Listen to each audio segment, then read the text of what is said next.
कर लेते बैठे हो जाएगा ये भी ऐसा शुद्ध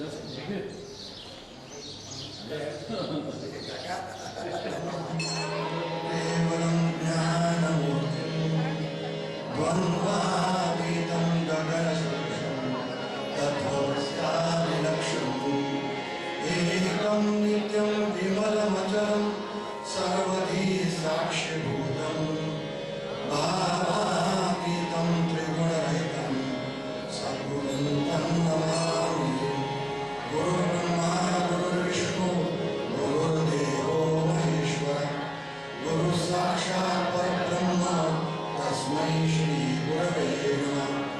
अनेन प्रेतां देवो भगवान् जानकीपति श्रीरामचन्द्र पूर्वेषाम् अस्माकं कुलदैवतं श्रोता वक्ता श्रीराम समर्थ।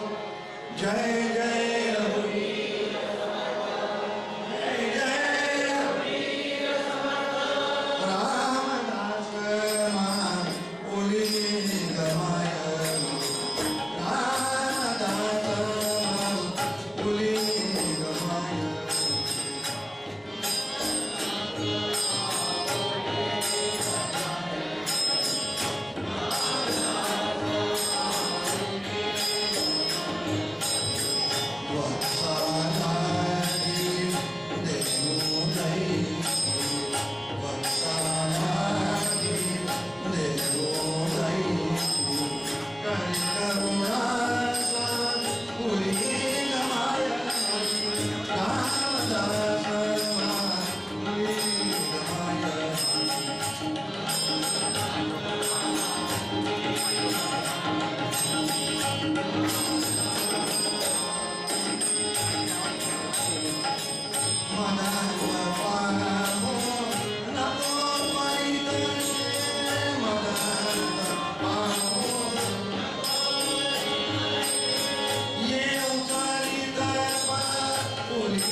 महारुद्र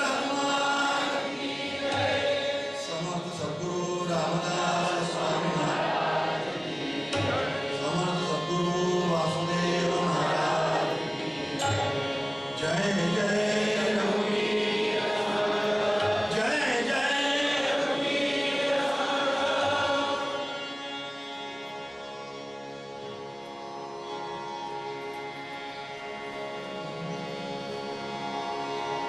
तू भज रे भज तू भज रे भज माधवा यार रघुवीरा मानवा यार रघुवीरा तू भज रे भज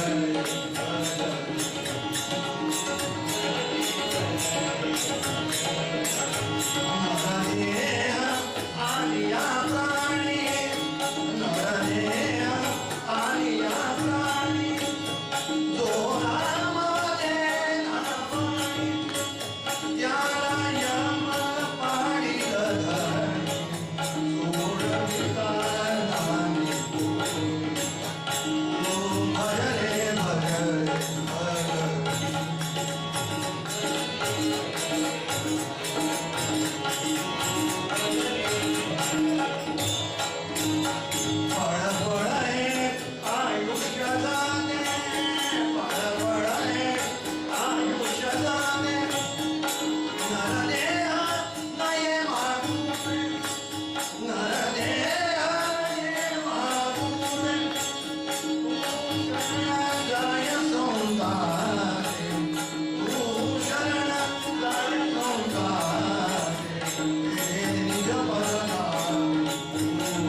समर्थांचा जन्मदिवस आहे, लक्षात ठेवलं पाहिजे.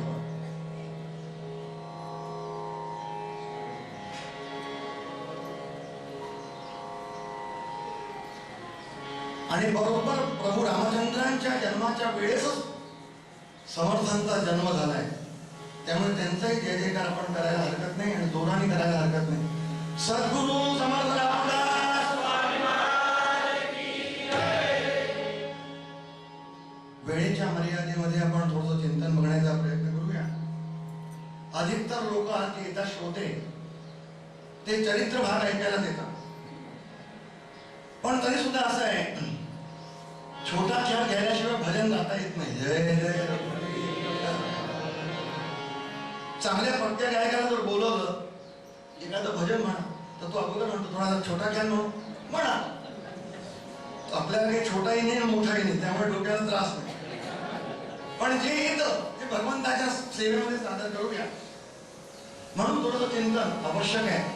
तू भज रे भज रे भज रे मानवा या रघुवीरा. समर्थांचं हे पद आहे. भगवंताचं भजन करायला समर्थ आग्रह करताय. आयुष्याचा काही नियम नाही. पळपळे आयुष्य जाते नरदेहा नाही मागुते.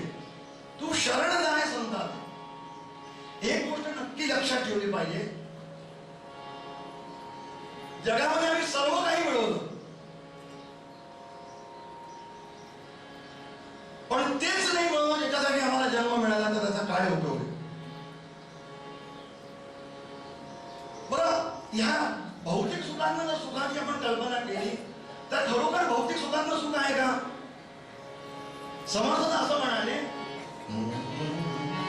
सुख सुख म्हणत आले दुःख ठाकून आले आणि भजन सगळं गेले चित्त दुश्चित्त झाले. भ्रमित मन वळेना हित ते आकळेना. आमचं हित कशामध्ये हेच आम्हाला कळत नाही. आणि परम कठीण देही देह बुद्धी गळेना. जय जय रघुवीर. खरंच सुख आहे का असा एक प्रश्न आहे. विज्ञानाच्या कक्षेमध्ये याचं उत्तर अजूनपर्यंत सापडलेलं नाही. लक्षात घ्या. बरं, या गोष्टीतनं जर सुख म्हणावं, सुख सुख म्हणतात ते दुःख ठाकून आले. घडलेला दृष्टांत उच्च पदस्थ व्यक्ती आणि ज्यांचा जन्मदिवस आहे तेच नाव राम. मध्ये काय नरेश. जय जय रघुवीर. काय स्थिती. 8 दिवसापूर्वी राज्यपाल पदावर. राज्यपाल सारख्या सर्वोच्च पदावरती हा व्यक्ती आणि 8 दिवसात काय संसाराची काय वाटचाल लागली. सुख सुख म्हणतात ते दुःख. 2 पिढ्या संपल्या. जय जय रघुवीर. ही शोकांतिक आहे. मी काही त्यांच्याबद्दल बोलता शब्द भाग नाही, पण जीवनाची जी कटू सत्यता आहे शोकांतिक आहे ती. आणि म्हणूनच खऱ्या अर्थानं जे सुख आहे समर्थ सांगताय ते परमेश्वराच्या भजनामध्ये आहे. म्हणून समर्थ असं म्हणाले, तू भज रे भज रे भज रे मानवा या रघुवीरा. ह्या रघुवीराचं भजन कर. आता कोणचा रघुवीर हा एक मोठा प्रश्न आहे. समर्थांना हाच अभिप्रेत आहे. आणि ह्या दशरथात्मक श्रीरामाच्या माध्यमातून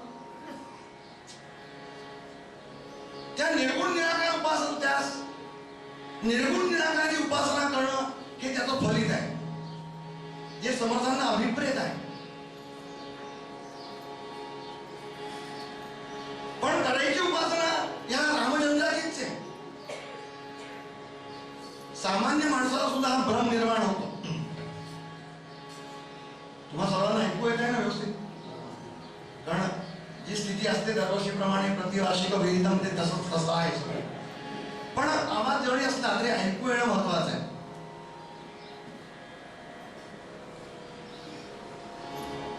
सामान्य माणसाला सुद्धा हा भ्रम होतो की अरे हा दशरथात्मक जो श्रीराम आहे याचं भजन करायचं का? तुमच्या आमच्या सामान्य लोकांना हा भ्रम होतो स्वाभाविक आहे. जिथे जगतजननी सती मातेला सुद्धा पार्वती म्हणजे पार्वतीचा पूर्वाश्रम, शंकरांची पत्नी सती ह्या सतीला सुद्धा भ्रम झाला.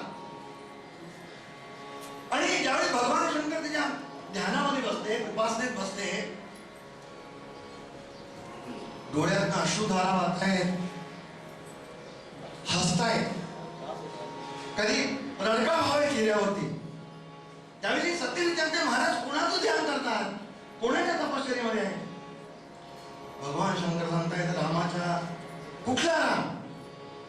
हा जो खाली राम बनावा. त्यावेळेस प्रसंग असा चालला होता की भगवान शंकर ध्यानात बसले आणि प्रभू रामचंद्र मृत्यू लोकावरती हा सीते हा सीते हा सीते करत एक वियोग करतायत.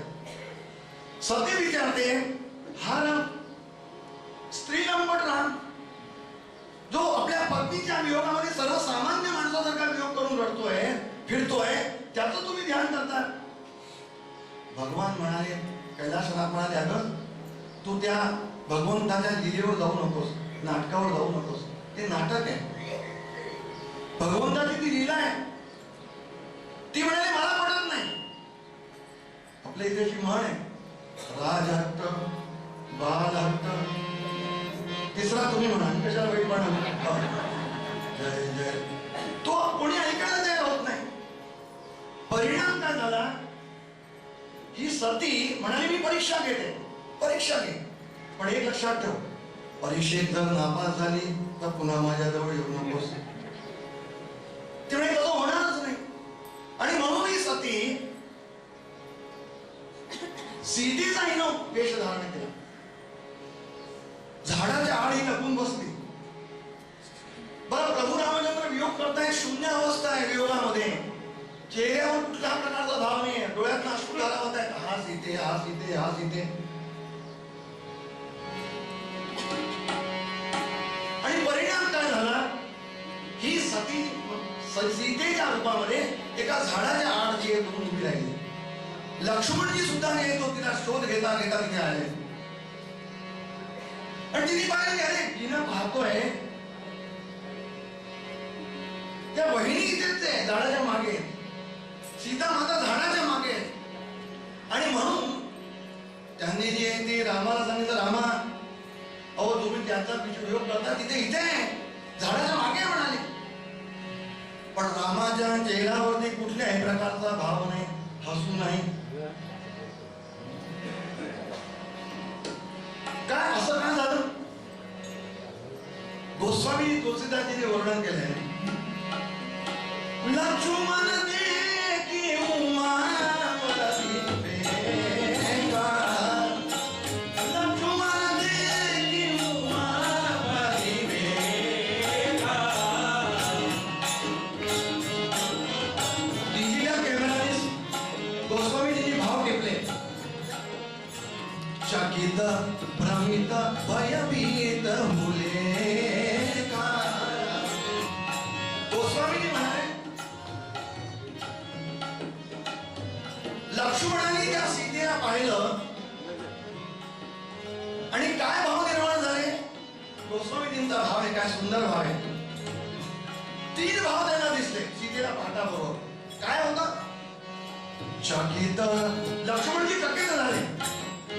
चकित काय झाले की त्यांना आम्ही एवढ्या दिवसापासून शोधून राहिलोय, वणवण त्या वनामध्ये फिरतोय आणि या सीता माझा झाडाच्या झाड आहे म्हणून चकित झाले, अरे सापडल्या. चकित. दुसरा भाव भ्रमित. भ्रमित काय झाले? रामचंद्रांना त्यांनी येऊन सांगितलं, रामा सीता आहे, रामा सीता आहे, पण रामाच्या चेहऱ्यावर कुठल्याही प्रकारचं हास्य नाही, म्हणजे किंचित सुद्धा रिएक्शन नाहीये कुठल्याही प्रकारवर. एखादी वस्तू आपली हरवली आहे, साक्षात पत्नी हरवली आहे, तो भाव टिपायला पाहिजे, आनंद व्हायला पाहिजे. पण राम जसे शून्य अवस्थामध्ये तसे शून्य अवस्थामध्ये. त्यामुळे त्यांना भ्रमित झाले की हे कारण काय. आणि तिसरा भयभीत, चकित भ्रमित भयभीत मुले. भयभीत झाले. लक्ष्मणजी का भयभीत झाले? त्यांना असं वाटतं पुढे असं तर नाही, एखादी शूर्पणखा जशी पहिल्या आली होती, एखादी राक्षसी स्त्री या सतीच्या वेशात सीतेच्या वेशामध्ये ते आली असावी म्हणून ते भयभीत झाले, घाबरले. सांगण्याचं तात्पर्य, भगवंताचा पुढचा प्रसंग आपल्याला माहिती आहे. रामापर्यंत आली, लक्ष्मणाने सांगितलं, आई साहेब आहे. रामाने येऊन साष्टांग नमस्कार घातला. सीता सतीच्या वेशात असणारी सीता म्हणजे काय करताय प्रभू, आपण काय करताय, आपण ओळखलं नाही का, मी आपली पत्नी सीता. तसं नाही, साक्षात जगज्जननी जगदंबा आहेस तू. लाजली, खजील झाली आणि भगवान शंकरांकडे आले. भगवान शंकर उठून उभे राहिले, साष्टांग नमस्कार केला. का नाथ, हे काय करताय, तुमची पत्नी. भगवान शंकर म्हणाले, आधीच मी मला तुला नमस्कार दिला होता जाताना, तुला ऐकत नाही म्हटल्यानंतर काय उपयोग झाला, पण आता प्रत्यक्षच करतो म्हणायचा. साष्टांग नमस्कार केला. ते म्हणाले, त्याचं कारण काय, अगं तू रामाने तिथे तुला आता आई म्हटलंस, तेव्हा तू माझी आजी झालीस.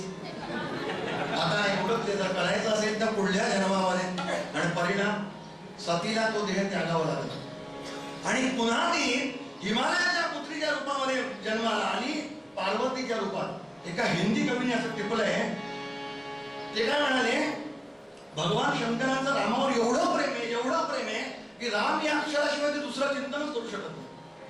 मग सतीमध्ये काय होतं, राईन होता आणि मैन होता, पण पार्वतीमध्ये काय झालं, रफार आला, पार्वती. म्हणून तिने त्या पद्धतीने तिचा स्वीकार केला. जय जय रघुवीर, तू भजरे भजरे भजरे मानवा या रघुवीर. याच रघुवीराचं, मग ह्या रघुवीराचा भजन करता करता समर्थांना अभिप्रेत असणारी अवस्था आहे. त्या आत्मतत्वापर्यंत पोहोचायचं, आत्मारामापर्यंत पोहोचायचं, की तिथे पोहोचल्यानंतर समर्थ म्हणताय की साधी अवस्था नाही, तू शरण जाय संतात, ते निजपद दाखली. संतांना शरण गेल्याशिवाय ती अवस्था करू शकत नाही. आणि म्हणून मोठमोठ्या लोकांना सुद्धा हा प्रश्न पडतो. जगात एवढा मोठा नेपोलियन सिकंदर, अलेक्झांडर ज्याला म्हणतो, हा अलेक्झांडर सुद्धा डायोनिस नावाच्या एका संताकडे जायचा. थोडी गंमत आहे बरं. डायोनिस जवळ काहीच नव्हतं, फक्त अवलिया, एक नुसतं पात्र पाणी पिण्यासाठी आपल्याला असायचं, वस्त्र सुद्धा नसायचे, अशी त्याची अवस्था असायची. वाळवंटामध्ये पडलाय, उन्हामध्ये तापतोय तो तापतोय, पाऊस पडतोय त्याचं भान नाही, ऊन पडतोय त्याचं भान नाही, अशी त्या डायोनिसची अवस्था. आणि अलेक्झांडर म्हणजे जगज्जेता, सम्राट. भारतावर आक्रमणाच्या पूर्वीची घटना. त्याला हे वाटायचं, तडफडाट राहायचा, एवढं सगळं अत्युच्च मिळवल्यानंतर सुद्धा जी शांती, जे समाधान, जे माझ्याजवळ नाही ते डायोनिसजवळ असते. मी एवढं सगळं मिळवतोय, यांच्यावर आक्रमण करतोय, त्यांच्यावर आक्रमण करतोय, ह्या देशावर आक्रमण करतोय, त्या देशावर आक्रमण करतोय, पण जी शांती असायला पाहिजे ती शांती मला मिळत नाही. आणि खरंच आहे हो, शांती ही अशी अवस्था आहे, परमेश्वराच्या कृपेशिवाय, सद्गुरूंच्या कृपेशिवाय मिळू शकत नाही, आनंद मिळू शकत नाही. म्हणून आमचे एक कवी असं म्हणाले, घरी भांडी घासावया ये शांती, ग्रह कन्यकेचे तेही नाव शांती. पुढे ते असं म्हणाले, असे सर्व मिळून शांत्या, पण ह्याला शांतीच नाही. चित्ताला मूळ शांती, याच्या मुळाला चित्ताला शांती. तात्पर्य एवढंच, शेवटी तो असं म्हणाला, एके दिवशी आला. का आला, कोणीतरी त्याला सांगितलं की अलेक्झांडर गजब झालं. म्हणाले, गजब हो गया. क्या हो गया? हो ये गया कि जो पानी पीने का जो उनके पास जो पात्र था वो भी उन्होंने आज नदी में डाल दिया. त्याला मोठं आश्चर्य वाटलं. तो त्यांच्या दर्शनाला आला डायोनिसला, आणि डायोनिसला म्हणाला, महाराज तुमच्याजवळ ते पाणी पिण्याचं पात्र होतं ते फेकून दिलं नदीत. हो म्हणाले. का? म्हणाले एकदा काय झालं, म्हणाले त्या कुत्र्याला पाणी पिताना पाहिलं.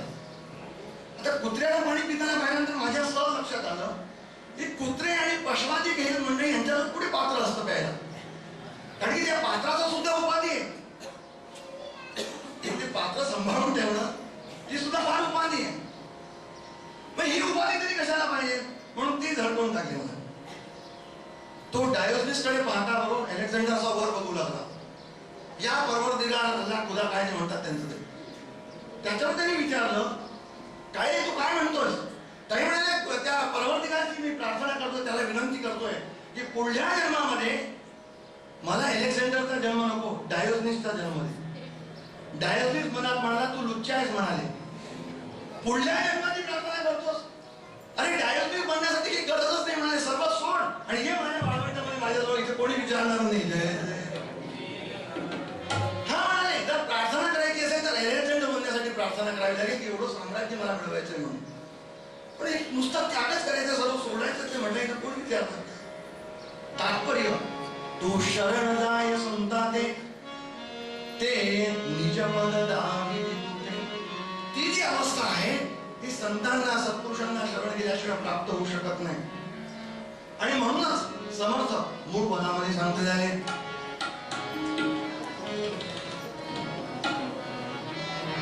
तू भज रे भज रे भज तू भज रे भज रे भज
काही मंडळींनी इकडे यायला हरकत नाही बसायला ते बाकीची बाहेरची मंडळी आतमध्ये यायला होईल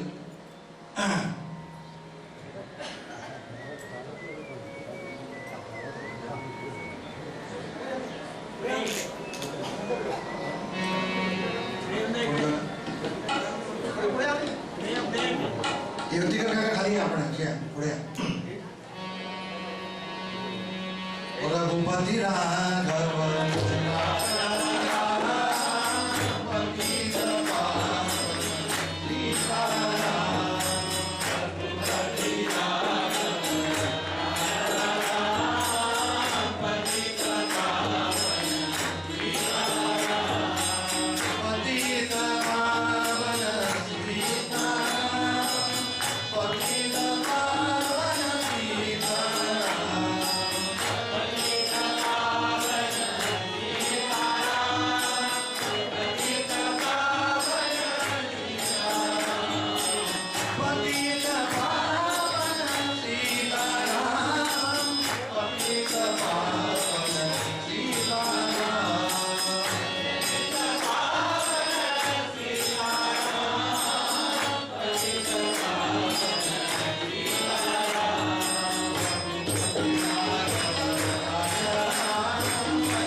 रे भज रे भज रे महानवा या रघुवीरा. ज्या रघुवीराचं भजन करण्यासाठी समर्थ आग्रह करतायत त्या रघुवीरानं आजच्या दिवशी जो जन्म धारण केला, अवतार धारण केला आणि हा पृथ्वी तलाच्या ठिकाणी अवतीर्ण झाले. तत्पूर्वी काही सूचना मी आपल्याला देतो. आज संध्याकाळी ठीक 6 वाजता जबलपूर येथील म्हणजे श्रीरंगजी गोखले ते बसले, रंगशिवाचं त्यांचं नाव आणि त्यांचा संपूर्ण मंडळी ग्रुप जो आहे त्यांच्यातर्फे हिंदी गीत रामायणाची प्रस्तुती रामरायच्या दरबारामध्ये आहे. उद्या संध्याकाळी रात्री 8 वाजता मंदिर प्रांगणामध्ये जे ते नेहमीप्रमाणे पालखीचं आयोजन होईल. तत्पूर्वी जर 15 दिवसांनी होणारी रामधून, त्या रामधूनच्या समयामध्ये उद्या परिवर्तन करण्यात आलेले आहे. 5 ते 6 रामधून होईल, तेव्हा आपण सर्वांनी त्या गोष्टीची नोंद घ्यावी. दिनांक 11 तारखेला ब्रह्मचैतन्य उपासना केंद्र सुविनायक मंगल कार्यालय येथे ब्रह्मचैतन्य गोंदवलेकर महाराज यांच्या जीवनावरती नागपूरच्या मंडळींद्वारे जी नाट्य प्रस्तुती आहे संध्याकाळी 6 वाजता ना, रात्री 8 वाजता नाट्य प्रस्तुती आहे.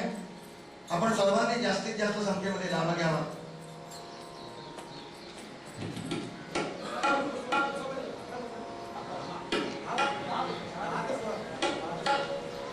नामयोगी परमपूज्य नामयोगी दत्ताभैया महाराज यांचा दरवर्षीप्रमाणे पुण्यतिथी उत्सव ब्रह्मचैतन्य उपासना केंद्र येथे साजरा होणार आहे.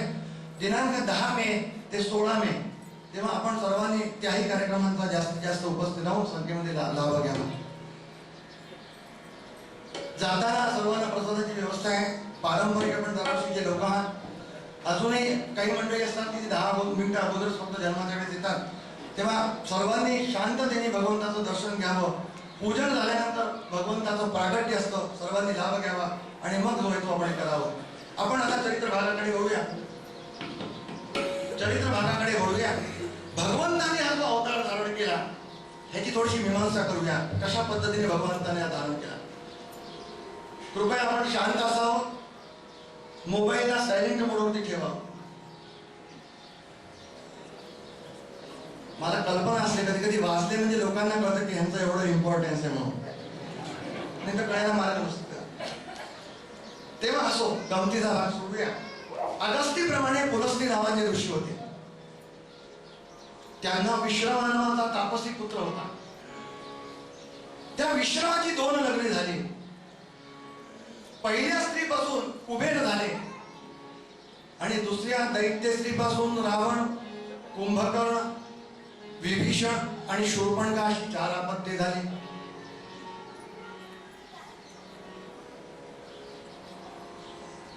कुबेराने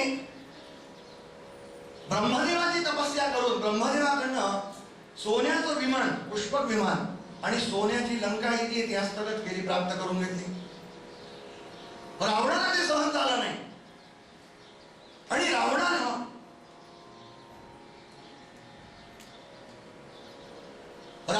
ब्रह्मदेवाची तपश्चर्या केली आणि ब्रह्मदेवा नर अथवा वानर सोडून मी हा त्रिभुवनामध्ये विजय घेऊन असा वर मागून घेतला.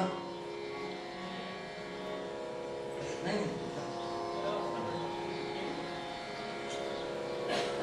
आईकडून मिळालेलं जे दैत्य स्वरूप आहे रावणाचं, हा वर मिळता बरोबर तो हळूहळू स्वरूप जे ते प्रगट होऊ लागलं. ठिकठिकाणी यानं स्वाऱ्या करावा आणि प्रत्येकावरती विजय मिळावा. सर्वच ठिकाणी जी आहे ती दयनीय स्थिती यांनी करून टाकली. त्राही त्राही त्राही त्राही पृथ्वीला करून टाकली. देवादिकांना ह्यानं सोडलं नाही. पण देवादिकांची जर स्थिती तर मानवांची स्थिती काय असेल? राहे न कोठेची शुभासी थारा, न मान राहे गुरुदेव विप्रा. गुरुदेव नाही, ऋषी नाही, की कोणालाच मान नाही. देवादिकांना मान देण्याला प्रारंभ केलं. प्रहस्त, जंब, नरांतकासारखी मंडळी यांना जी आहे ती आपली सेनापती म्हणून नेमली.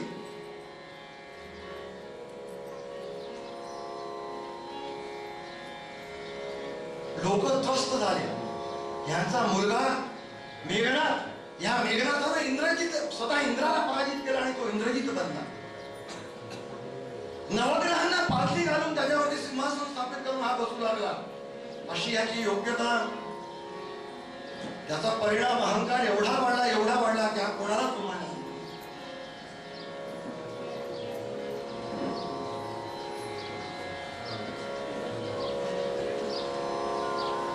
गंमत अशी झाली. हा आपल्या सभेमध्ये बसला असताना चौकडे पाहतोय, पुढे आनंद होतोय की हे सर्व साम्राज्य मी माझ्या पुरुषार्थावरती बळून मिळवत आहे.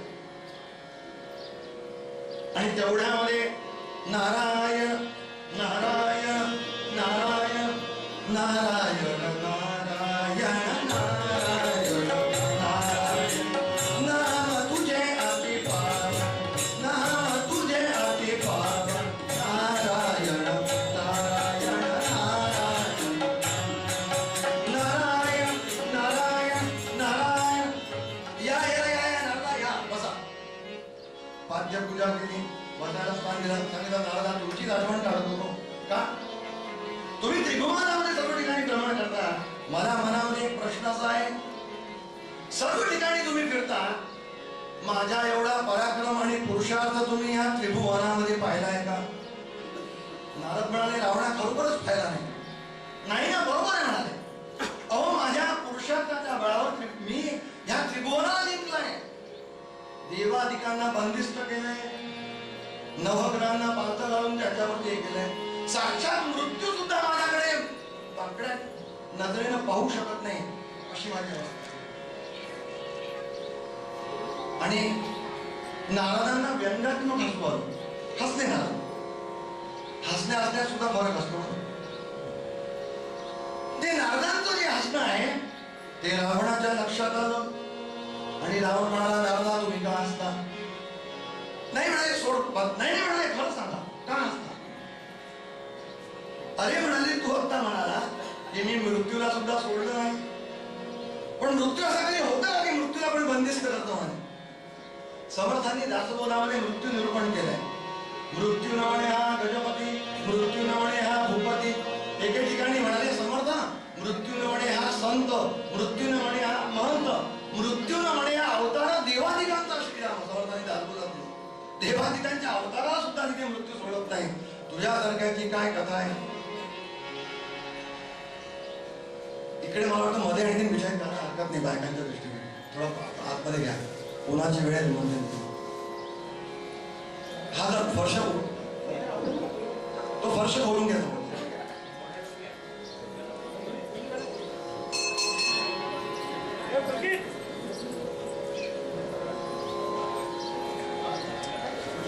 तुझ्यासारखा अज्ञानी कोणी नाही. तिकडे बघू नका आता, झालं चॅप्टर क्लोज.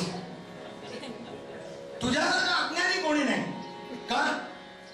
अरे मृत्यूने देवादिकांना सोडत नाही तू म्हणतोस, पण खरं म्हणजे मृत्यू कोणाला सोडत नाही, देवादिकांना सोडत नाही. तुझ्यासारख्याची काय कथा आहे? म्हणजे हेच तुझा सुद्धा मृत्यू अटळ आहे. नारदा काय म्हणतात? हो, पण नारदांनी विचार केला की आता काही तिसरंच प्रकरण निर्माण होण्याच्या पूर्वी नारायण नारायण नारायण हा मनामध्ये काही गुणाभाग लावतोय, त्याच्यापूर्वी नारायण नारायण म्हणत नारदांची स्वातून निघून गेली, पसार झाली. आता मात्र हा चलविचल झाला. विचार करतोय कोणाकडनं माझा मृत्यू आहे. आणि तेवढ्यामध्ये त्या सभेमध्ये ब्रह्मदेव दिसले. ब्रह्मदेवाला विचारलं, ब्रह्मदेवा नारदाने मला सांगितलं माझा मृत्यू आहे. हो म्हणाले, खरं आहे. कोणाकडून मृत्यू आहे? आजपासून अयोध्येचा राजा दशरथ आणि कौशल देशच्या राजाची कन्या कौशल्या तिचा आजपासून 5व्या दिवशी विवाह होणार आहे. आणि त्यांच्यापासून होणारा प्रथम पुत्र श्रीराम हा तुझा नाश करेल. ना रावणाला हसू आलं. तो म्हणाले अजून तर लग्न व्हायचं आहे, तेही 5व्या दिवशी. त्यानंतर मग पुत्र संतती प्राप्त होणार, तो मृत्यू ठीक आहे म्हणाले. माझ्या जवळ आहे, न रहेगा बास न बजेगी बासुरी, अशीच व्यवस्था करतो. आणि म्हणून यानं काय केलं, आपल्या गुप्तहेरांना बोलवलं आणि त्यांना सांगितलं आत्ताच्या आत्ता जा आणि अयोध्येचे राजा दशरथ का कुठल्या मार्गाने जायला निघाले ते जाऊन मला घ्या. काही आमची जी चरित्र असतात ना ती सगळी पुराणातली असतात, पण बऱ्याच काही गोष्टी देऊन जातात. म्हणजे रावणाने आपल्या गुप्तहेराला पाठवलं की राजा दशरथ कुठल्या मार्गाने जायला निघाले. विचार करा, जय जय नमो. त्यावेळेस सुद्धा एवढे मार्ग होते. म्हणजे वायुमार्ग तर होतात, विमान होतच म्हणत होता, चार्टर प्लेनच होतं स्वतःच. त्यामुळे ते मार्ग, समुद्र मार्ग हाही होता. जहाजात बसून राजा दशरथ आले. म्हणून आपल्याला असं वाटतं यांनी रिसर्च केलाय, होतं त्याला कुणालाही केलंय, हे लक्षात ठेवलं पाहिजे. जय जय रघुवीर. वैज्ञानिक लोक रिसर्च करतात म्हणजे काय करतात, ऑलरेडी आहेच ते, त्याला फक्त शोधून काढतायत. त्यामुळे त्याचे गुप्तहेर निघाले आणि इथे स्वतः रावण कौशल देशला येऊन प्राप्त झाला. कौशल्य आपल्या महालामध्ये लहानशी जी मुलगी आहे होती, तिला काही कळत नाही अशी तिची अवस्था आहे. त्या कौशल्यचं रावणाने स्वतः हरण केलं, लंकेमध्ये आणलं, एका सोन्याच्या पेटीमध्ये तिला बंद केलं. ती सोन्याची पेटी जी आहे ती समुद्राला बोलवलं आणि सांगितलं, समुद्रा ही माझी अमूल्य ठेव आहे, ती आपल्याजवळ जपून ठेव. समुद्राने ती ठेव घेतली, पेटी घेतली आणि एका भल्या मोठ्या मत्स्याला बोलवलं आणि मत्स्याला ती पेटी स्वाधीन केली. की अरे रावणाची ठेव लक्ष ठेव, हे आपल्याजवळ घेऊन जा. ह्या मत्स्याने ती पेटी आणून एका निर्जन अशा बेटावर आणून ठेवून दिली.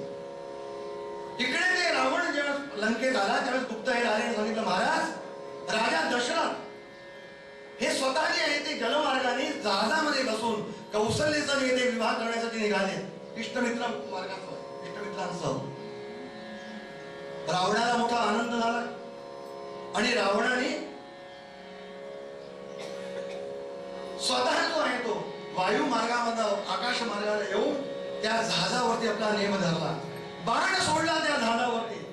त्या बाणाला जे ते त्या जहाजात जे ते छिद्र पडलं, पाणी हातमध्ये येऊ लागलं. पाहता पाहता पाहता मोठ्या आनंदात प्रवास करणारा हा राजा दशरथ इष्टमित्रांसह गटांगळ्या खाऊन ते जहाज जे ते कसा काढला, बुडालं, पाण्यात बुडालं. राजा दशरथ इष्टमित्र विचार करतात की आम्ही क्षणात आता आनंदामध्ये होतो आणि आता हे काय प्रसंग आमच्यावरती उडवलाय. पण गंमत अशी आपल्या एक म्हण आहे, मारने वाले से बचाने वाला बडा होता है.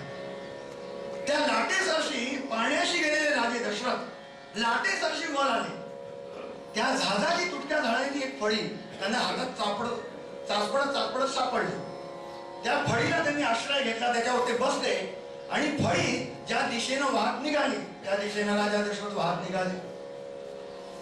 गंमत अशी झाली, राजा दशरथ फिरता फिरता कुठे आले, ही फळी नेमकी त्याच निर्जन बेटावर लागली की ज्या बेटावर ही पेटी ठेवलेली होती. आपण म्हणतो ना, एक शब्द आहे भगवंतासाठी, कर्तुम अकर्तुम अन्यथा कर्तुम. आपल्या एक्सपेक्टेशन्स आणि कल्पनेच्या पलीकडे एक शब्द असतो. ही फळी इथे आली, राजे दशरथ निर्जन बेटावरती आले आणि पाहता निर्जन आहे, पशु नाही, पक्षी नाही, काहीच नाही. असं असताना एक रत्नजडीत पेटी झाडाखाली ठेवलेली आहे. कौतूहलाने स्वारी तिथे गेली आणि पेटीला उघडलं. 5 वर्षाची ही होती त्यावेळेस कौशल्या. उठून उभी राहिली, कोण आहेस? म्हणे कौशलरायाची मी कन्या, दशरथ नृपाची करिता भार्या, लग्नी विघ्न करो निवाया, रावणे येथे ठेविले.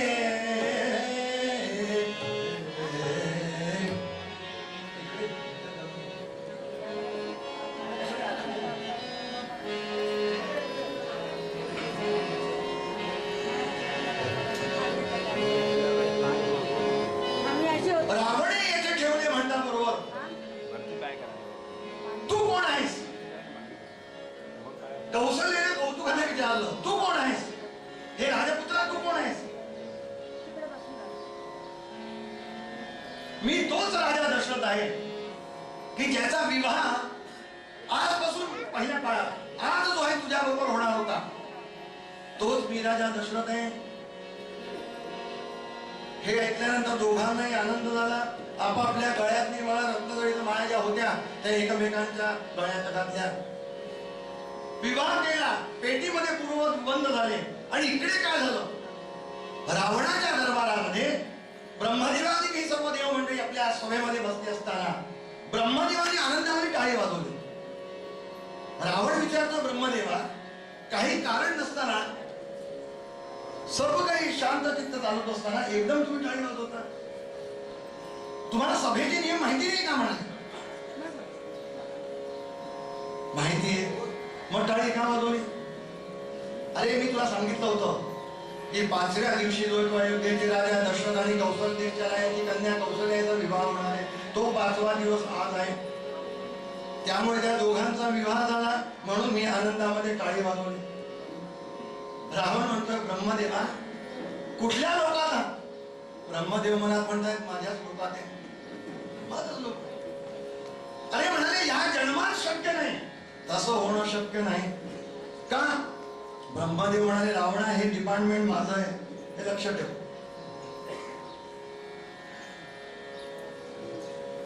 तू त्याच्यामध्ये रावण म्हणतो शक्यच नाही. अरे प्रत्यक्षात पाहिजे तर पाहून घे. रावण म्हणतो एक लक्षात ठेवा, मी पेटी मागवतो पण जर झालं नाही तर. रावण हसता, ब्रह्मदेव हसते. सांगितलं अरे आपल्या इथे म्हण आहे मेरे के साथ अरेंज इन हेवन, आणि ते जे हेवन ते सगळं डिपार्टमेंट ऍक्च्युअली त्याचा मीच होणार. तू काय मला सांगतोस? जा पेटी आण. पेटी आणली, भर सभेमध्ये ठेवली मध्यभागी. सर्व मंडळी अशी बसली, देवाधिक मंडळी. रावण विचारतो ब्रह्मदेवा लक्षात ठेवा पेटी उघडतोय, या का? जर ते खरं झालं नाही तर?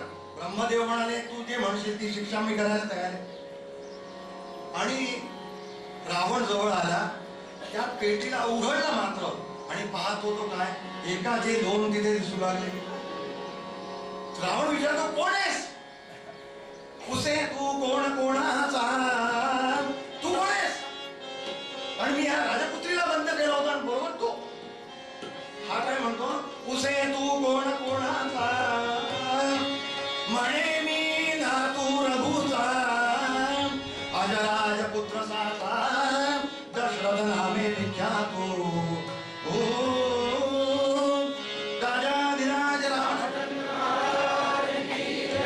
अजराज पुत्र साचा दशरथ नामे विख्यातो म्हटल्याबरोबर रावण थरथर थरथर कापू लागला. का? प्रत्यक्ष काळ दिसू लागला आणि कमरेमध्ये हात गेला आणि तलवार उपसली आणि सांगितलं आत्ताच आत्ता वध करतो म्हणून. ब्रह्मदेव म्हणाले रावणा एक लक्षात ठेव, तू जर अशी काही घाई गर्दी करशील ना तर हिरण्यकश्यपूसाठी ज्याप्रमाणे भगवान स्तंभामध्ये प्रकट होऊन हिरण्यकश्यपूचा वध केला त्याप्रमाणे आत्ताच्या आत्ता येते तिथे प्रकट होऊन तुझा नाश करतील. तू विसरू नकोस. पण तुला एक गोष्ट सांगतो, रहस्य सांगतो. उत्तर आयुष्यामध्ये यांच्या जे ते विवाहानंतर पुत्र संतती यांना प्राप्त होणार आहे, तोपर्यंत यांना राज्य करू दे. आणि गमती सांगायचं म्हणजे तुलाही तोपर्यंत एक्सटेन्शन आहे,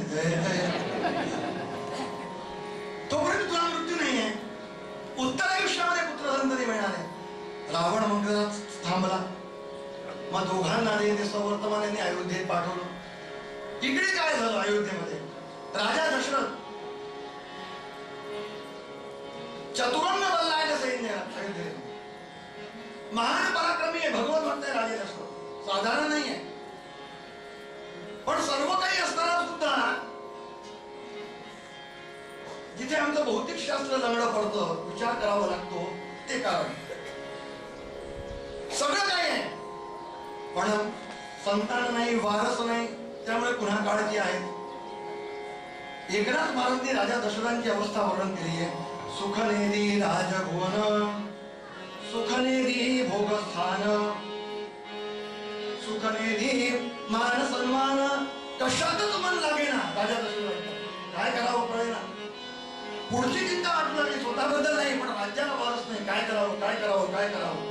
आणि म्हणून आपलं मन रमावं, शास्त्र धर्माला जे उचित मनोरंजन आहे त्याप्रमाणे केले. काय केलं? शिकार करण्यासाठी राजे दशरथ अरण्यामध्ये येऊन प्राप्त झाले. दिवसभर ते शिकारीचा शोध घेत आहेत पण एकही श्वापद त्यांना सापडलं नाही. बरं, बिना शिकार करता परत जाणं हे क्षत्रिय धर्माला उचित नसल्यामुळे त्यावेळेच्या पद्धतीप्रमाणे यांनी विचार केला की आपण असं करू, एखाद्या सरोवराच्या तीरावर असणाऱ्या झाडाच्या पोटी आपण विश्रांती घेऊ. संध्याकाळला एखादे श्वापद जे आहे ते पाणी पिण्यासाठी तिथे येईल आणि आपल्याला आपला कार्यभाग साधता येईल. राजे दशरथ संध्याकाळ झाली आणि म्हणून झाडावर चढून बसले. आणि इकडे काय झालं? माय बाप को श्रावण काळ राम माय बाप को कावडीले श्रावण काशी श्रावण काशी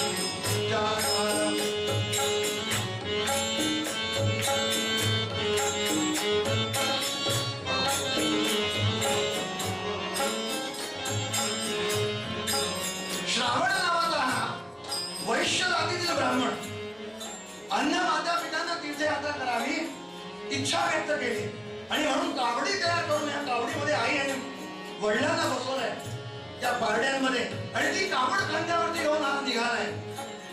राय बाप कावडीले श्रावण काशी जाता राजा दशरथ बनले आये.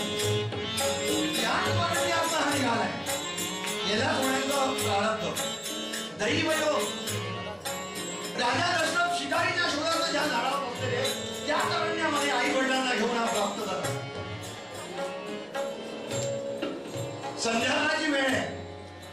आई वडील म्हणाले श्रावणा आम्हाला संकोच होतोय रे पण नाईलाज आहे म्हणून तुला सांगतो. तहानेनं गळा जो आहे तो व्याकुळ झालेला आहे. शांतता राखा कृपा करून शांतता राखा बोलू नका आपण कृपा करून.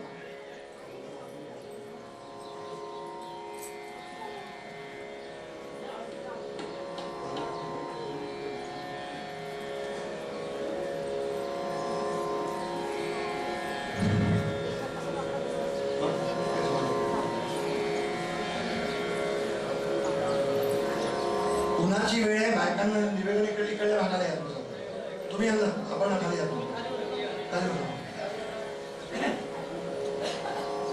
खाली या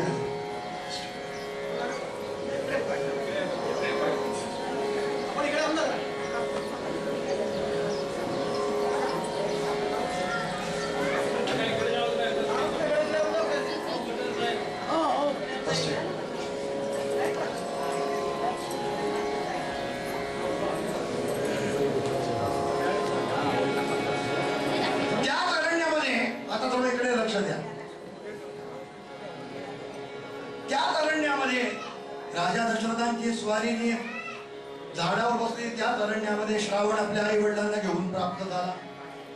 संध्याकाळची वेळ बाळ म्हणाले बाळ आम्हाला संकोच होत आहे तुला सांगायचं पण ताने न व्याकुळ झालाय जीव म्हणून कृपा करून आम्हाला पाणी आणून दे. एक चंबू जुन्या काही घराघरांमध्ये असायचे. ते चंबू पात्र घेते घेऊन आई वडिलांना पाणी आणण्यासाठी हा श्रावण योगायोगानं त्याच सरोवराच्या तीरावरती आलेला. स्वतः उंदळीनं तिथे तोंड हातपाय स्वच्छ धुतले आणि मग त्या चंबूला आई वडिलांसाठी पाणी भरण्यासाठी या नदी येते त्या सरोवरामध्ये बुडवलं. ते बुडवते बुड बुड बुड बुड असा जो आवाज झाला तो आवाज होता बरोबर शब्दवेदी बाणांमध्ये निष्णात असणारे राजे दशरथ शब्दांच्या वेगानं त्यांनी बाण सोडला. पृथ्वीराज चव्हाण चरित्र बघा. शब्दवेदीवान आपल्या इथे नुसतं नाहीये होऊन गेले लोक शब्दांच्या अनुरोधाने जिथून शब्द येतो त्याच दिशेनं ह्यानं बाण सोडला. बाण जो आहे तो हृदयाला लागला श्रावणाच्या. आई बाबा मानवी शब्द ऐकले मात्र राजे दशरथ झाडावर खाली 4 दिवशी खाली उतरले. अरे कोण आहेस तू? तो हृदयातला बाण काढला. तळमळ तळमळ तळमळ तळमळ व्याकुळ राहिला. महाराज तू कोण आहेस? सगळं आपला वृत्तांत सांगितला. पण महाराज एक सांगतो आता एवढंच करा हा जो चंबू आहे हे माझ्या आई वडिलांना देऊन द्या. मी काही आता वाचत नाही. श्रावण असं नाही म्हणाले महाराज मी वाचत नाही तुम्ही जाऊन निरोप द्या. आणि पाहता पाहता पाहता त्या श्रावणानं आपले प्राण सोडले. राजे दशरथ काही कळेना नेमकं काय प्रकार आहे. त्याला सावरण्याचा प्रयत्न करताय.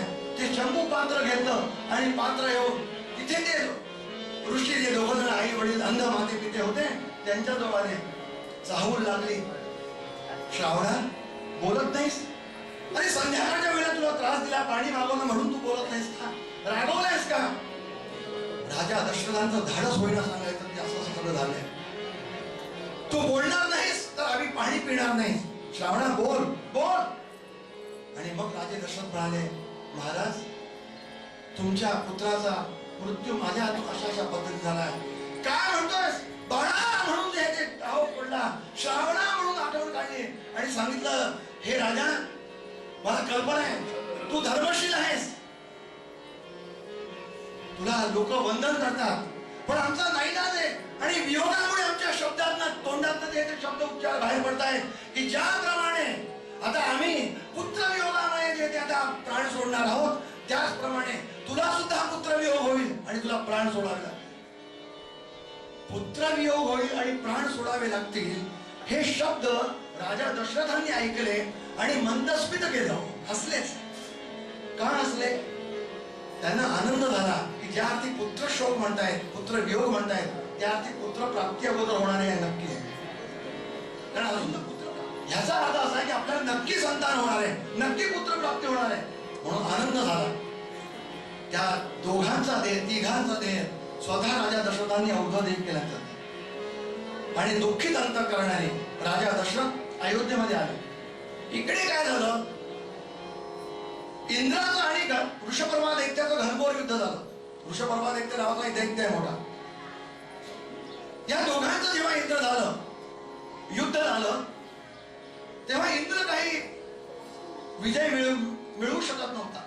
काही कळेना की आपल्याला विजय मिळत नाही, एवढे दिवस झाले तरी आपलं युद्ध चाललंय, एका दैत्याला आपण पराजित करू शकत नाही, ते कळत नाही काय करावं.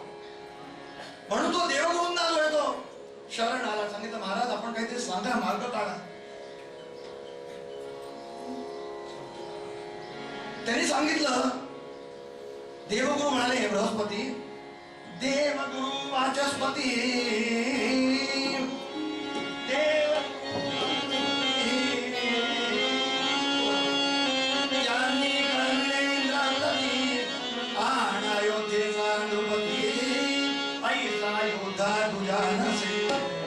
अरे म्हणजे तुला जर विजय मिळवायचा असेल, देवगुरु सांगतायत, बृहस्पती तुला जर विजय मिळवायचा असेल इंद्रा, तर महान पराक्रमी राजा म्हणजे फक्त एकच आहे या मृत्यू लोकावरती, आणि तो म्हणजे राजा दशरथ आहे. त्याला तू बोलव. मातली नावाचा इंद्राचा सारथी, त्याला जे ते रथ घेऊन पाठवलं अयोध्येला. आणि राजा दशरथ जे ते सवर्तमान लोकात आले. घनघोर युद्ध झालं आणि राजा दशरथांनी त्या वृषपर्वा दैत्याला मारून पाडलं, विजय मिळवला.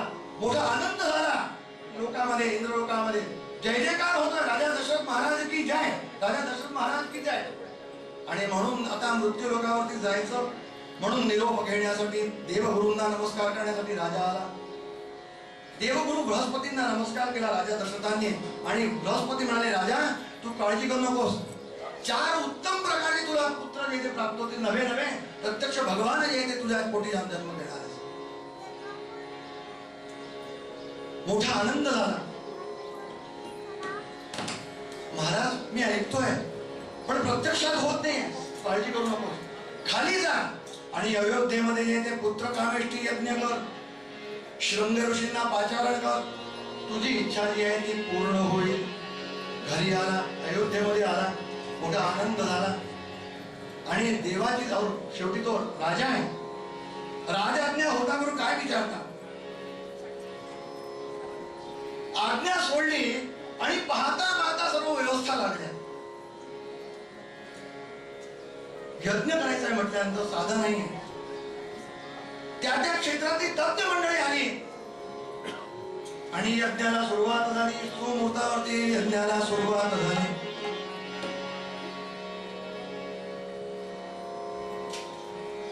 शृंग ऋषींच्या कर्वी हा यज्ञ संपन्न झाला. संपन्न होता बरोबर भगवान अग्निनारायण स्वतःचे येथे पायस घेऊन येते उपस्थित झाले, प्रकट झाले आणि स्वतःच्या असताना सुवर्ण स्थाळीमध्ये तो पायस जो आहे तो राजा दशरथांच्या गर्भी दिला. वसिष्ठांच्या गर्भी राजा दशरथांना मिळाला आणि राजा दशरथांनी मग तो प्रसाद आपल्या 3ही राण्यांमध्ये वाटला. सुमित्राने तो प्रसाद ग्रहण केला, पायस ग्रहण केला.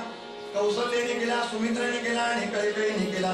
तिघांनी जो तो पायस ग्रहण केला, त्या पायसाचा परिणाम या तीनही राण्यांवरती दिसू लागला. गर्भधारणा झाली. पाहता पाहता पाहता डोहाळे पुसण्याचे दिवस झाले आणि मग वसिष्ठ सांगू लागले, राजा धर्मशास्त्र असं सांगताय की डोहाळे पुसायला पाहिजे, तेव्हा तू जे ते डोहाळे पुस. म्हणून राजा दशरथांची स्वारी स्वतः चालून जी आहे ती कुठे निघाली? पहिल्यांदा जी आहे ती कैकेयीच्या महालामध्ये आली. नागलोक फार कैकेयीला, म्हणून पहिल्यांदा कैकेयीलाच विचारावं.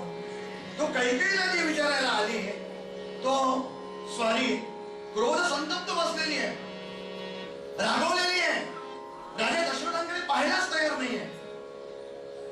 एका कोपऱ्यामध्ये क्रोधघरामध्ये, कुठे महाराणी? क्रोधघरामध्ये आहे. राजद्वार असल्यामुळे मोठी व्यवस्था आहे.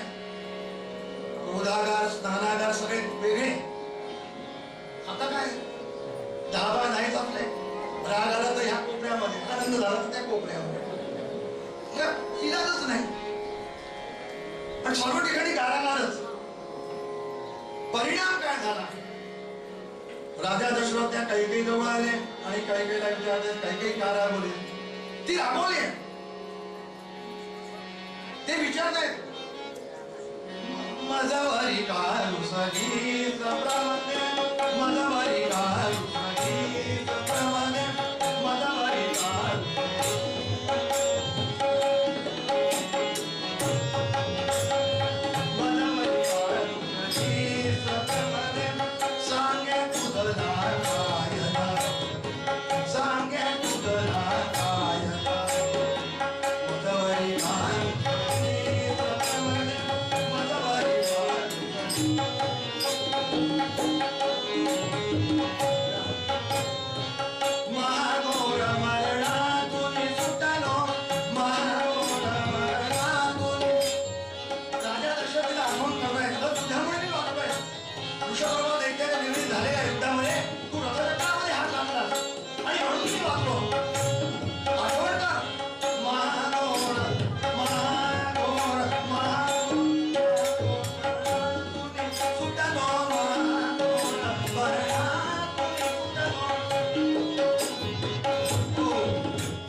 रागवलीच होती.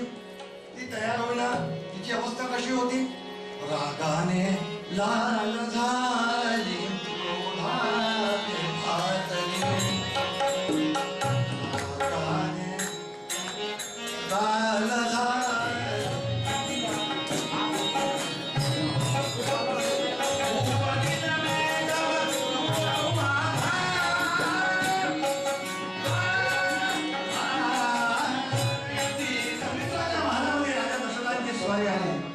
सुमित्रेला विचारलंय, तुझे डोहाळे काय?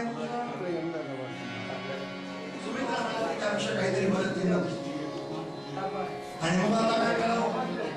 तथाच तू म्हणाले. आणि तिथून स्वारी आली. ती कौशल्याच्या महालात आली. कौशल्याच्या महालात आली. पाहतात तो काय?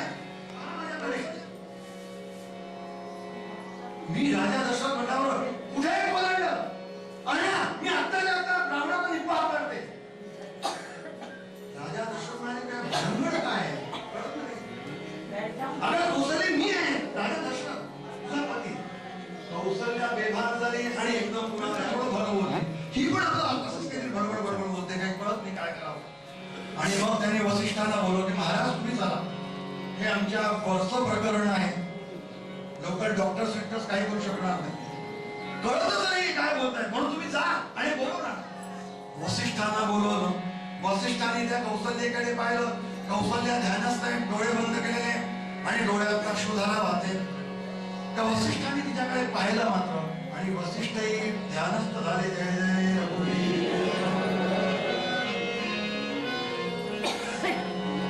डोळ्याकडे पाहिलं मात्र भगवंताकडे सुद्धा असं पाहता यायला काय.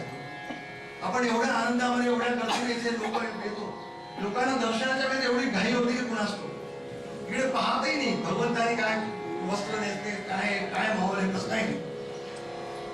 जर आपण त्या आनंदासाठी आलो तर आनंद घेता यायला पाहिजे. अकबरची बीबी ताज बीबी ही मक्याला चालली होती म्हणतात, आणि कोणीतरी सांगितलं अगं जाता जाता या देवळामध्ये वृंदावन विहारी लहानचं दर्शन कर. ती म्हणाली मी मुस्लिम मी कसं नाही म्हणाली करून तर गेला.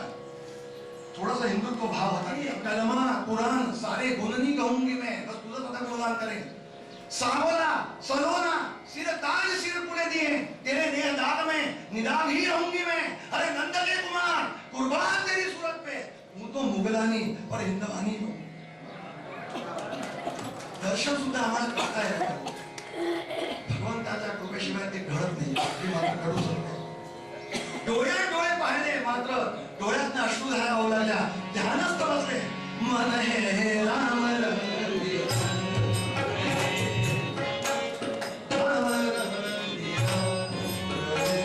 मन हे राम, राम रंगी रंगले मन हे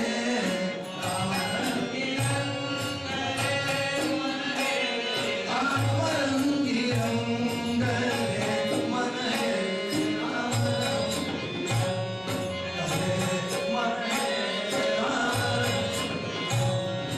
डोळ्यात अश्रुधारा वाहताय. वसिष्ठांना काही ना शेवटी वसिष्ठांना देहावर आले, कारण मला वाचून गेले ना, देवावर आणलंच पाहिजे. पण तुम्ही काळजी करू नका. एक लक्ष ठेवा, ज्यावेळेस जन्म होईल त्याच वेळेस बरोबर 12 वाजता लक्ष ठेवा. आपापल्या घड्यात त्यावेळेस मिळवून घ्या बरोबर, हे लक्ष ठेवा. तुमच्या घड्यात चूक आहे, जन्म वेळेवरच होणार आहे. ज्यांचे ज्यांचे जे विकास होते त्या विकासावर बसून ते उभे. भगवंताचा जन्म होणार म्हटल्यानंतर साधारण नाही हो. समर्थांचा उच्च स्थानावरती आहे.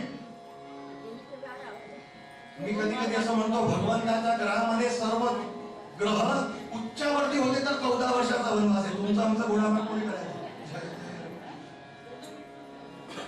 सर्व ग्रह उच्चांकावरती आहे. मंद मंद वायू देवता सुद्धा आपला मंद मंद जो आहे तो आपला वायू वाहत आहे. समाजाच्या कानावर बातमी होती.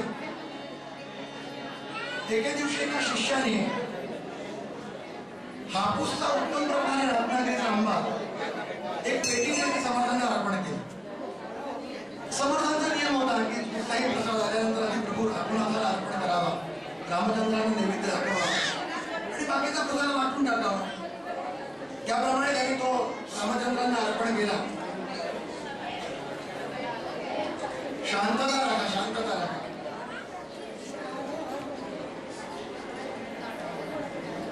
आणि गंमत अशी झाली, तो प्रसाद वाटप झाला, सगळं काही झालं.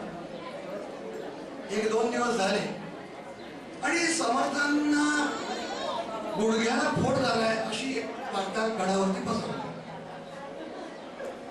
तो फोड एवढा वाढला एवढा वाढला एवढा वाढला की समर्थांच्या खोलीतनं कणणं ऐकू येऊ लागलं.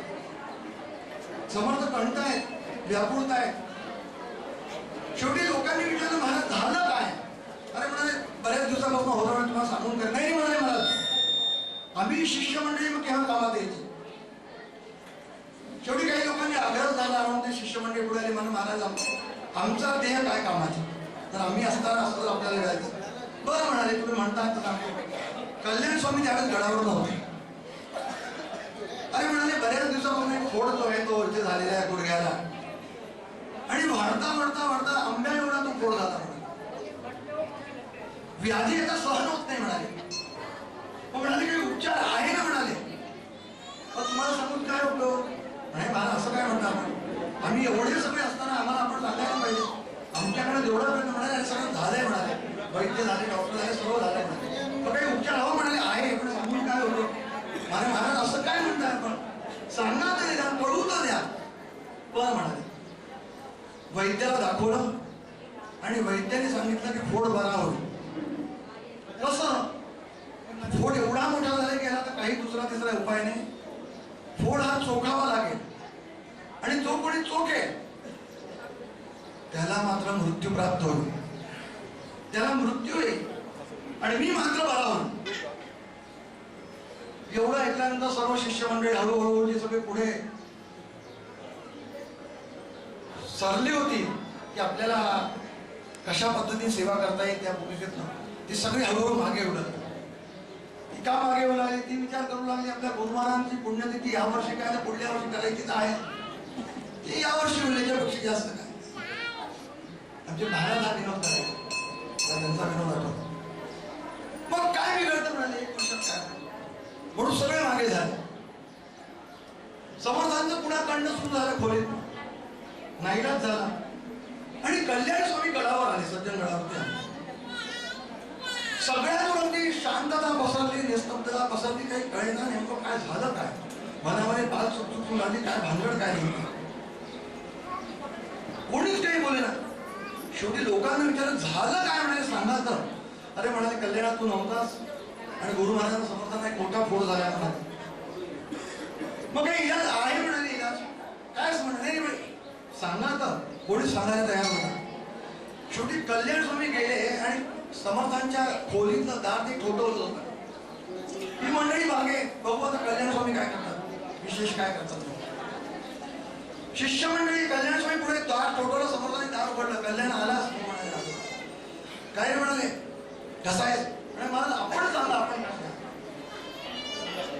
अरे म्हणाले ठीक आहे म्हणाले. नाही नाही म्हणाले महाराज आपण खोटं लपवत आहे हे कोणी सांगत नाही म्हणाले. अरे म्हणाले जाऊ दे. नाही नाही म्हणाले महाराज सांगा खरं सांगा आपण काय. सांगतो म्हणाले. एक फोड झाला होता गुडघ्या वाढता वाढता मोठा आंब्या एवढा फोड झाला. आंबाच होता तो घरामध्ये का आंबा एवढा फोड झाला. मग म्हणाले मला म्हणाले व्याकुळ अगदी पीडा अत्यंत व्याकुळ होती. प्राणच जात नाही अशी अवस्था होती. काही इलाज आहे म्हणाले. तुला सांगून काय उपयोग. ह्या सगळ्या मंडळींना सांगितलं समर्थ म्हणजे ह्या सगळ्या मंडळींना सांगितलं तरी काही होत नाही म्हणाले. तुला सांगून का म्हणाले मला करू तर द्या. आता ही शिष्यमाने सगळे मागे बघताय की कल्याण काय करतात. त्याने सांगितलं अरे फोड झाला होता. वैद्याने सांगितलं जो कोणी चोखेल तो मृत्यूला प्राप्त होईल. मी मात्र एकच होते. एवढं म्हणल्यावर तो पाय असा घट्ट धरला कल्याण स्वामीने. महाराज अरे उद्या जर देह जाणार असेल तर ह्या क्षणी आपल्या कारणास्तव जर देह जाते ह्याच्यापेक्षा माझ्या जीवनाचं धन्य देत आहे. महाराज मला अरे म्हणाले व्याकुळ नाही म्हणाले महाराज मी सोडणार नाही. मला द्या मला द्या. समोर घाई नको घाई नको जरा त्या फोडाचं तोंड मोकळं करून देतो. तर रत्नागिरी आंब्याचं तोंड फोडत तोंड मोकळं करून देतो. थोडंसं तोंड मोकळं केलं. पट्टी बांधलेली होती. तोंड मोकळं केलं. कल्याण स्वामीने तोंड लावलं मात्र तो हापूसचा आंबा होता रत्नागिरी आंबा. चेहरा असा प्रसन्न झाला. का कल्याण ते म्हणाले महाराज असे फोड आणखीन जर झाले तर बरं आहे म्हणाले. एकदम आनंद झाला. त्यांनी सांगितलं शिष्यांना हाच फरक आहे तुमच्यात आणि कल्याणात. तुम्हाला आता कळलं की फोड नसून तो आंबा आहे म्हणून सगळे पुढे झाला आंबा खाण्यासाठी. आणि त्याला मृत्यू सुद्धा तो माझ्यासाठी काही वाटला नाही. माझा मृत्यू सुद्धा माझ्यासाठी तयार झाला आणि म्हणून तुम्हाला वाटतं ते कल्याणावर माझं प्रेम आहे. असे वेळोवेळी समर्थांनी अनेक चमत्कार केले. सांगण्यात तात्पर्यांचा जय जयकार करूया. त्यांचाही जन्मदिवस आहे आणि रामचंद्रांचा जय जयकार करून निरोप घेऊया. तत्पूर्वी संध्याकाळी 6 वाजता गीत रामायण हिंदीमध्ये रंग शिवाचं श्रीरंग गोखले जबलपूर यांच्याद्वारे